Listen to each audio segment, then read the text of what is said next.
Is it recording? Okay, thank you very much. Jeremy Scahill, black water practices have been notoriously secretive. What part, if any, have they played in the war on terror in the region of Afghanistan and Pakistan? I mean, Blackwater worked for the CIA, for the U.S. State Department, for the U.S. military, was deeply involved in covert actions involving the drone program.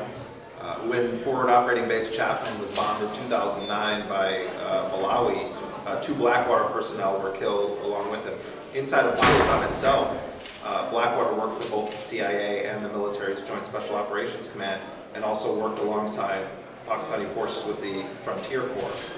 And in some cases, they would be designated as trainers, but they actually were engaged in operations alongside Pakistani forces. So, I mean, my understanding right now is because Blackwater has sort of been rebranded and is not the same company that it was, and it's not in Pakistan right now. But there are many other private military companies that are doing the same kind of work.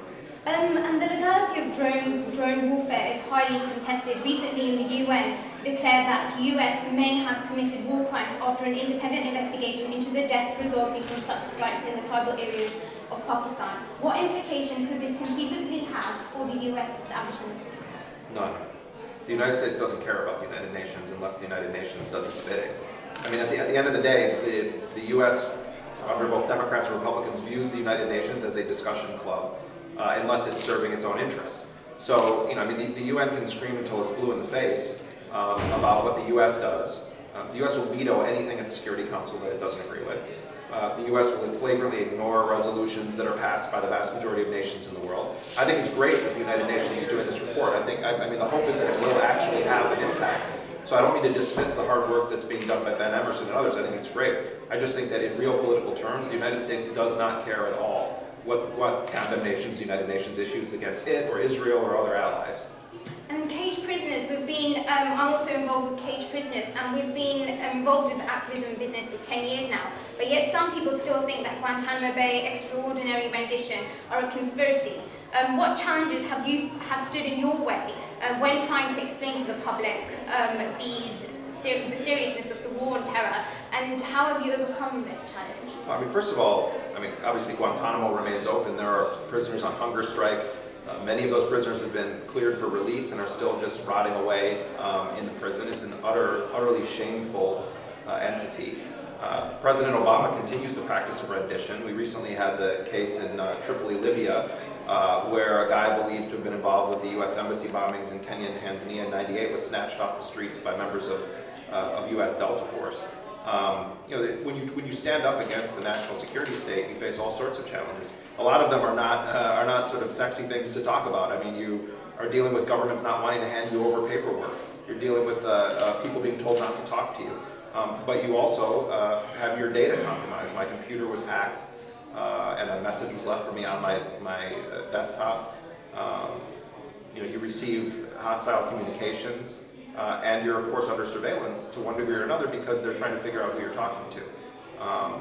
But in terms of the risk, I think the people that take the greatest risks in these stories are local journalists in a variety of countries where the U.S. is at war or is using drone strikes. The journalists there, to me, are the actual heroes of it. And just as a last question, from your research on covert wars, what exactly is the reason given by the US administration for carrying out these wars and meddling in lands that they haven't actually declared war with, for example in Pakistan? Because they don't recognize international boundaries. They don't recognize borders as being legitimate when they're pursuing people that they, through a secret process, have determined to be terrorists. There's a U.S. military doctrine called operational preparation of the battle space, and they use that to justify sending forward operating troops. The U.S. justification for bombing Yemen, bombing Pakistan, other places with drones is the original authorization for the use of military force that was passed after 9/11 by the U.S. Congress. Only one member of Congress voted against it. It was a total blank check for the Bush administration, and Obama continues to cash that check, on a regular basis. Do you think that Muslim journalists may have, in caged prisoners, they've got people who are challenging the mainstream narrative, and there's been implications on they've received personal attacks, etc. Do you think do you think perhaps there's an issue with journalism? Certain demographics are under attack if they're reporting on stories? Oh, yeah. Well, No question. I mean, I think that, white Western journalists are far less likely to be politically targeted in that way. That, we tell the case of Abdul El Shaya, this Yemeni journalist. This has happened with Pakistani journalists as well. You'll get targeted, you'll get tarred as being pro-Al-Qaeda or pro-terrorist. I get accused of being, I was actually accused of by a neoconservative magazine in the US, the Weekly Standard, of sharing the same agenda as Anwar al-Awlaki, saying that my goal is to encourage jihadist attacks against the United States. This is something that's said all the time about Muslim journalists. So yeah, there's an incredible racism in every aspect of our lives in this world. And I think particularly in the post 9/11 world, Muslims are being disproportionately targeted all throughout the world.